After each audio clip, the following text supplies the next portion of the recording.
আরেকটা হাদিস সহিহ বুখারীর, সকল পাপ কাজে জাহরিয়াতের অন্তর্ভুক্ত, পাপ কাজে লিপ্ত হলে কাউকে কাফের বলা যাবে না। এ সম্পর্কিত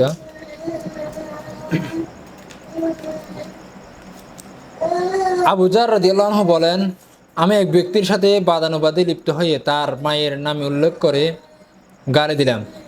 রাসূলুল্লাহ সাল্লাল্লাহু আলাইহি ওয়াসাল্লাম আমাকে বললেন, হে আবু যার, তুমি তার মাতার নাম উল্লেখ করে গালি দিলে, নিশ্চয় তোমার ভিতরে জাহরিয়াতের অভ্যাস বিদ্যমান রয়েছে।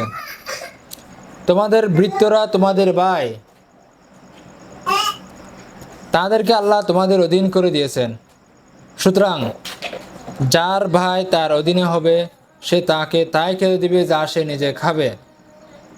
সে যা পরিধান করবে তাকে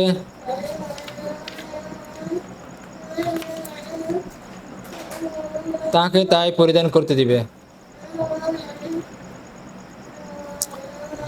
তোমরা তাদেরকে সাধ্যের অতিরিক্ত কোনো দায়িত্ব চাপিয়ে দিবে না। আর যদি তোমরা তাদের কঠিন কোনো দায়িত্ব চাপিয়ে দাও, তাহলে তাদেরকে সাহায্য করো।